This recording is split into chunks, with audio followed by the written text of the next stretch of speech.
Lakini pole kwa ndugu zangu wa Kongomani ambao wanapitia majanga kule kwetu East ya Kongo.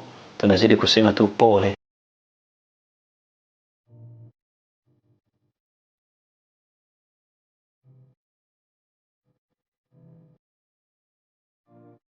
Bwana Yesu asifiwe. Kwa ndugu wapendwa mnaoniangalia, nazidi kulikuza na kulinua jina la Bwana wetu Yesu Kristo akitii katika kiti chake cha enzi.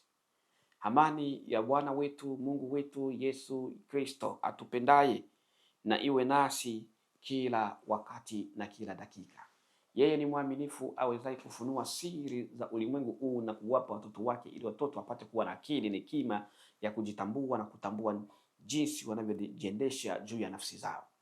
Leo nimeshukuru tena kupata nafasi ya kuanza kengele ya tano. Kengele ya tano ambayo ni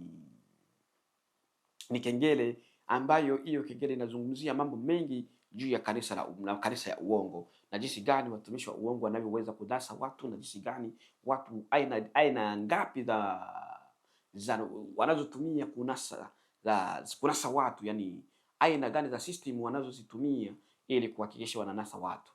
Kwa hiyo ni mengi ambayo tutazungumzia katika kengele hii, lakini pia nikukaribishe upate kushare, kusubscribe.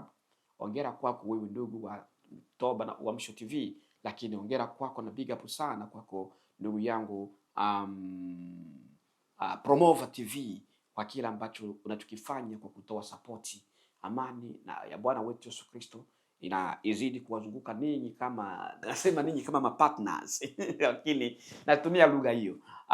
Na wale wote ambao wanatuangalia, na wale wote ambao wana share, na wale wote ambao wana comment, na wale wote ambao wanaangalia wa comment lakini wanaangalia. Kikubwa si tu ku comment, lakini unaweza kaangalia na usicomment lakini ukageuka kabisa. Amani ya Bwana wetu Yesu Kristo iwe na ninyi. Zungusheni haya maneno kwa watu wote. Na tukizungusha kwa watu 1000 tunaweza tukapata watu 10 au 20 na mbingu itafurahi. Tukizungusha kwa watu milioni, unaona tunaweza tukapata watu ngapi? Labda tutapata watu 100,000. Na tukipata hiyo 100,000 tunaingiza mbinguni. Wewe unapokea kwa kazi, mimi napokea kwa kazi. Kumbuka kengele yake ya 3. Jinsi kazi ya Bwana, jinsi kazi inavyotenda kazi. Kazi tunayotumikia Mungu ya kwamba tutalipwa. Kila kitu tutalipwa. Hakuna tunachokifanya hapa duniani ambacho hakina reward kutoka kwa Mungu wetu. Tutakuwa kabisa, tutapewa reward, tutapewa reward, tutazawadiwa na huyu Mungu wetu ambaye anatupenda. Kwa hiyo ushare kwako usikome, endelea kushare. Hata sisemi hapa, hata ukiona kwa Promova TV kule kuna mtumishi wa Mungu ambaye anafundisha kweli, share. Au ukiona kwa Toba na Uamsho TV pale kuna mtumishi wa Mungu anahubiri vizuri pale na injili takatifu, share. Itakatifu kama ulimwengu, share mambo ya utakatifu. Naposema kushare, na simaanishi only kushare hizi jumbe hapa, lakini na hata zingine na watu wengine ambao wanafundisha utakatifu huko uliko, share. Wananipatia hata na mimi video link hapa na ingalia, huyu mtumishi wa Mungu kweli, na mimi nisikie na kubarikiwa zaidi. Hivyo tu, na hiyo mtandao wa mashetani ni balaa, mtandao wa wachawi ni balaa, na sisi tu na mtandao wetu wa kitakatifu ambao tukiwa na mtandao huu wa kitakatifu tunashare bila ubaguzi, bila kuangalia jina la kanisa, tunaangalia jina la Kristo wetu. Nataka nikwambie mtandao wetu utashinda, kwa maana Mungu wetu ni mkuu. Sawa Tuko katika kengele yake ya 5. Na katika kengele ya 5 kama nilivyosema, ni kengele inayohusu kanisa. Kwa maana kengele hii ilikuwa ndani ya kanisa. Kengele zingine zote niliziona angani, lakini hii ya 5 ilikuwa ndani ya kanisa, ndani ya jumba la kanisa, niseme hivi. Mimi niko ndani ya jumba hapa, na kengele kama vile unavyokwenda kanisani kusali, alafu ukute kengele kubwa inawaka mwangaza hivi ndani ya kanisa lenu, ndivyo nilivyoona. Sasa nilianza kuona kengele hii. Cha kwanza ambacho nilianza ku observe ni ile hali ya kuona kengele inagawanyiko, inajigawa sehemu mbili. Sehemu ya kwanza ilikuwa ni mweupe. Sehemu ya kwanza ilikuwa ni mweupe huko kwenye juu, yani mgongo wa kengele huko juu kwenye mgongo, si kule ndani. Kule kwenye mgongo wa kengele, sehemu ya kwanza ilikuwa safi na takata, niseme hivyo, ilikuwa safi. lakini sehemu nyingine ya pili ilikuwa ni chafu. Hapa kuna takata, hapa kuna chafu. Sasa ilikuwa ndani ya kanisa kama nilivyokuwa nakwambia, lakini pia hiyo kengele ilikuwa inatoa mwangaza. Sasa wakati naona kengele imo ndani ya kanisa, nilikuwa bado sijaona watu vizuri, kwa sababu kulikuwa mwangaza ndogo.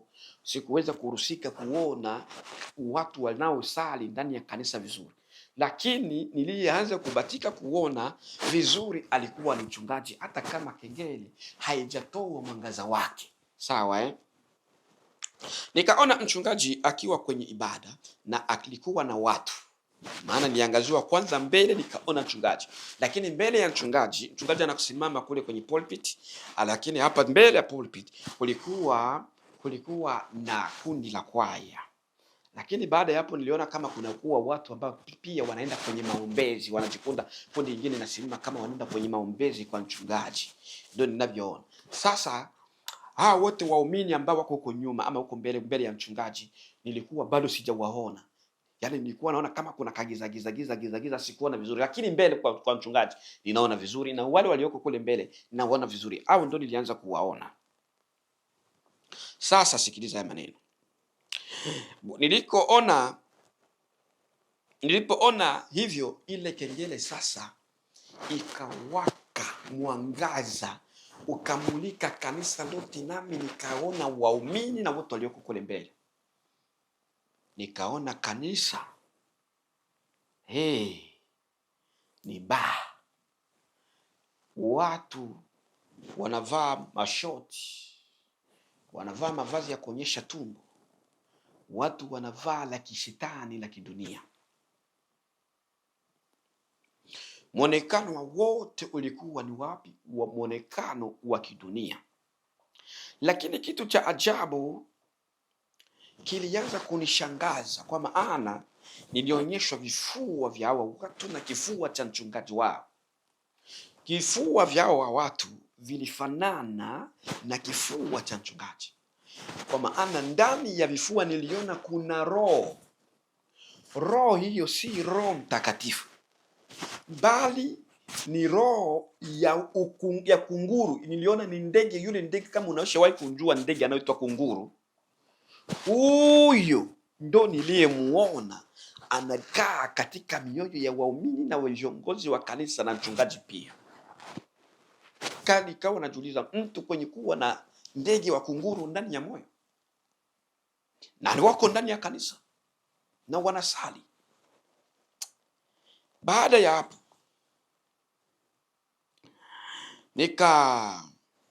nikaona mchungaji, nikaona ibada limemalizika. Mchungaji akaenda kakaa chini kwenye ofisi yake. Baada ya muda mchungaji akatoka kwenye ofisi akaenda kwake. Nataka nikwambie yote ilionyeshwa, movement zote zinazotendeka katika makanisa utayasikia. Mchungaji akatoka katika kanisa akakaa katika ofisi yake. Alipotoka katika ofisi, ikawa ni jioni, akaenda nyumbani. Nikaona mchungaji na mke wa mchungaji. Nitalisema ile jambo. Unajua, tukiwa na aibu na wengine wasikia aibu wanavyofanya, inakuwa sometimes ni ujinga wetu sisi wanaotoa huu ujumbe. Mchungaji akawa anatumia ulimi wake, kinywa chake, kufanya nacho mapenzi kwa sehemu za mke wake za siri. Kosa la kwanza. Nikaambiliwa, wewe subiri utaona kosa lake, na mimi nikaona analamba mke. Kosa la mchungaji. Lakini nikaambiwa, huyo mchungaji akikaa kule madhabahuni anasema koma, anakemea dhambi. Lakini yeye kabisa mchungaji ni mtenda dhambi. Lakini yeye mchungaji ni mtenda dhambi. Nikaona tena hilo kanisa lake, wanapata hela sana katika hilo kanisa. Si eti wanalima, si eti wana business za kanisa, kwa maana kanisa linaweza likawa na business ya ili zile pesa za business zikasupport kazi ya Mungu, haijawa kosa. Lakini walipataje hizi zote hela ambazo nasema ni nyingi? Hizi hela walizipata hapa, sikiliza.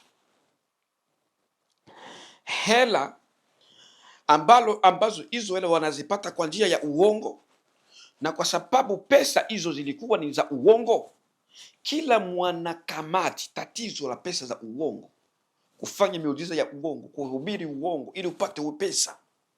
Sasa kila mwanakamati, kila kiongozi ambaye yumo katika kanisa hiyo aliyekuwa anagusa hizo hela, naliona alikuwa mfungwa.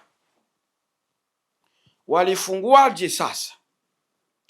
Kila aliyezigusa hizo hela wanafanya uongo wao, pesa zinakusanya, mchungaji anaanza kugawa hizo hela. Wewe chukua 100,000 mfano, chukua $10. Wewe mwimbaji bwana, chukua hiki. Jinsi vile hule mchungaji anavyogawa hizo hela, na ndivyo kamba inavyotoka kwenye mikono ya mchungaji na kwenda kufunga viongozi wote wa kanisa. Sasa hiyo kamba hiyo, haijalishi utasafiri kutoka, mfano unatoka hapa Australia kwenda Tanzania, na umefungwa na hiyo kamba, utasafiri nayo itanyooka hivyo kutoka kwa mchungaji wako, au utachana na mchungaji. Kama mimi nabakia hapa na mimi ndio mchungaji na kiongozi mwalimu wa kanisa anasafiri kwenda Afrika, mimi nitabaki hapa nafungwa na hiyo kamba hapa. Hiyo kamba inasafiri naye kule Afrika, na niliona jinsi gani walivyo. Niliona wengine walitoka Afrika wakasafiri kwenda Amerika, lakini ni wafungwa wa hiyo kamba. Mikono iko hivi na kamba ingine ikaenda hadi kwa mchungaji. Wengine wakafungwa kamba ikaenda hadi kwa mchungaji. Wengine wakafungwa kamba ikaenda hadi kwa mchungaji. Sasa cha ajabu na cha kusikitisha, mama mmoja hapa, nataka niseme, sitaka kuongea, sitaka kusoma. Mama mmoja akachukua pesa, alikuwa anadaiwa pesa za ada za mtoto wake. Kanisa hili liko huko Afrika ambako niliona huyo mchungaji.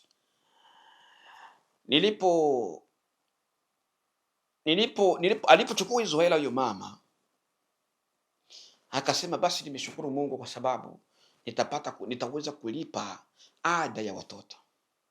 Akachukua zile pesa zile akazipeleka hadi kulipia watoto shule.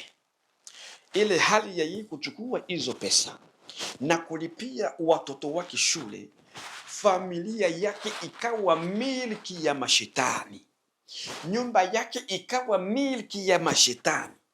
Mashetani kuchukua wanavyotaka, wakitaka kuua wataua wanavyotaka, na wakitaka kuingia na kufanya wanavyotaka watafanya kosa, kwa sababu mama aliye kiongozi wa kanisa hilo amepewa pesa na mchungaji za uongo zinazotenda kazi za kishetani zinazotoka kanisani, ambayo amekuwa miliki ya shetani.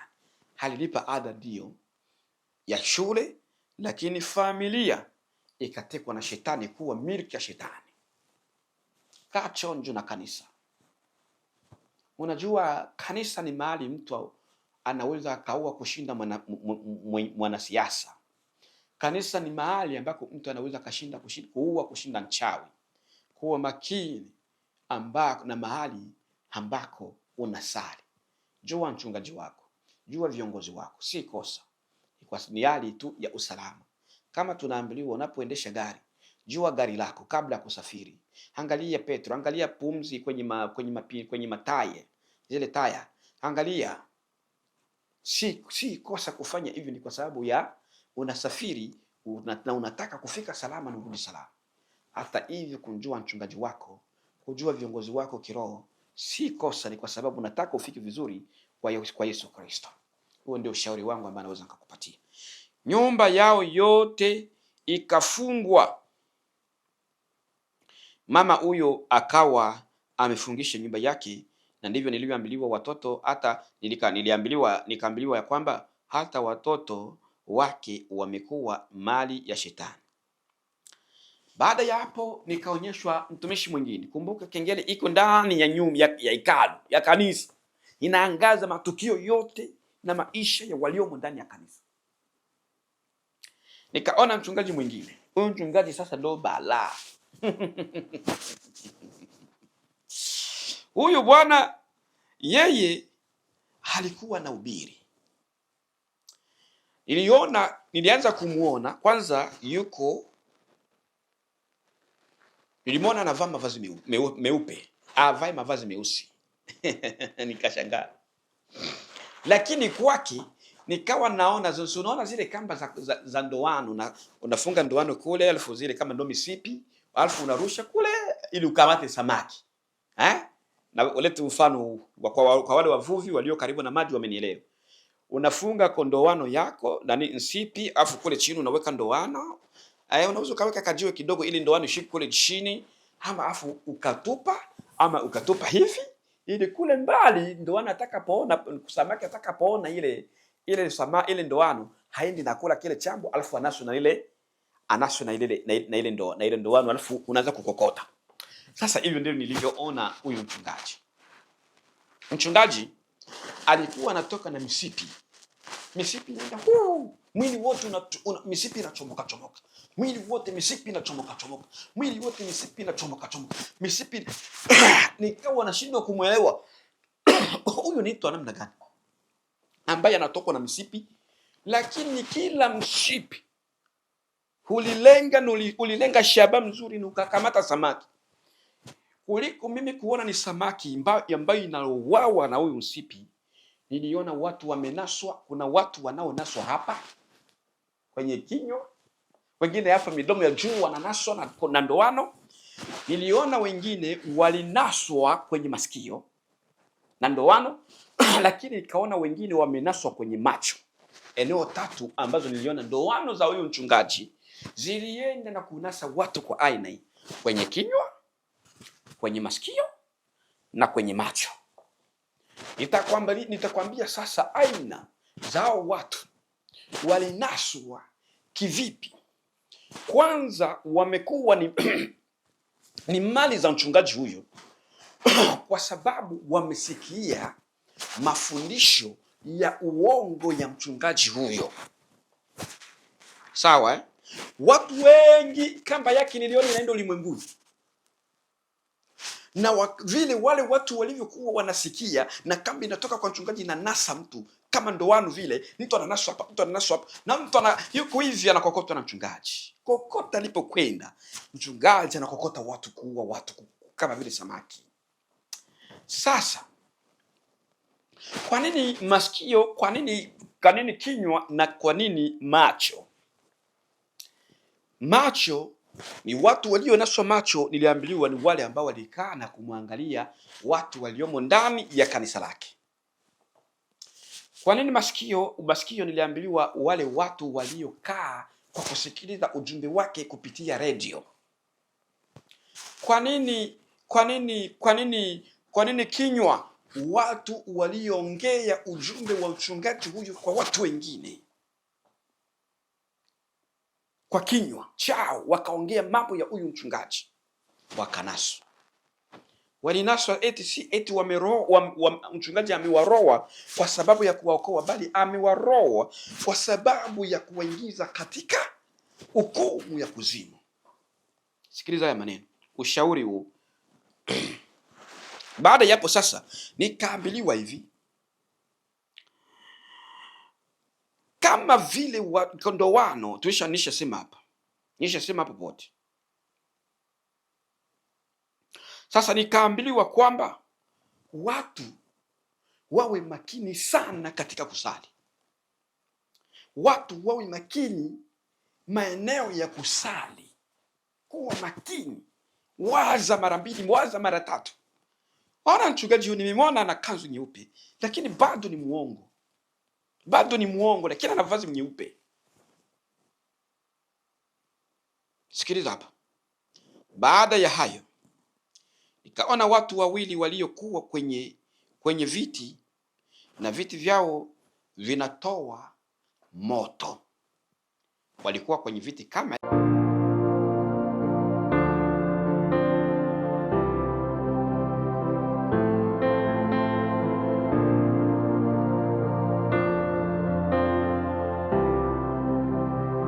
Lakini pole kwa ndugu zangu wa Kongomani ambao wanapitia majanga kule kwetu East ya Kongo. Tunazidi kusema tu pole.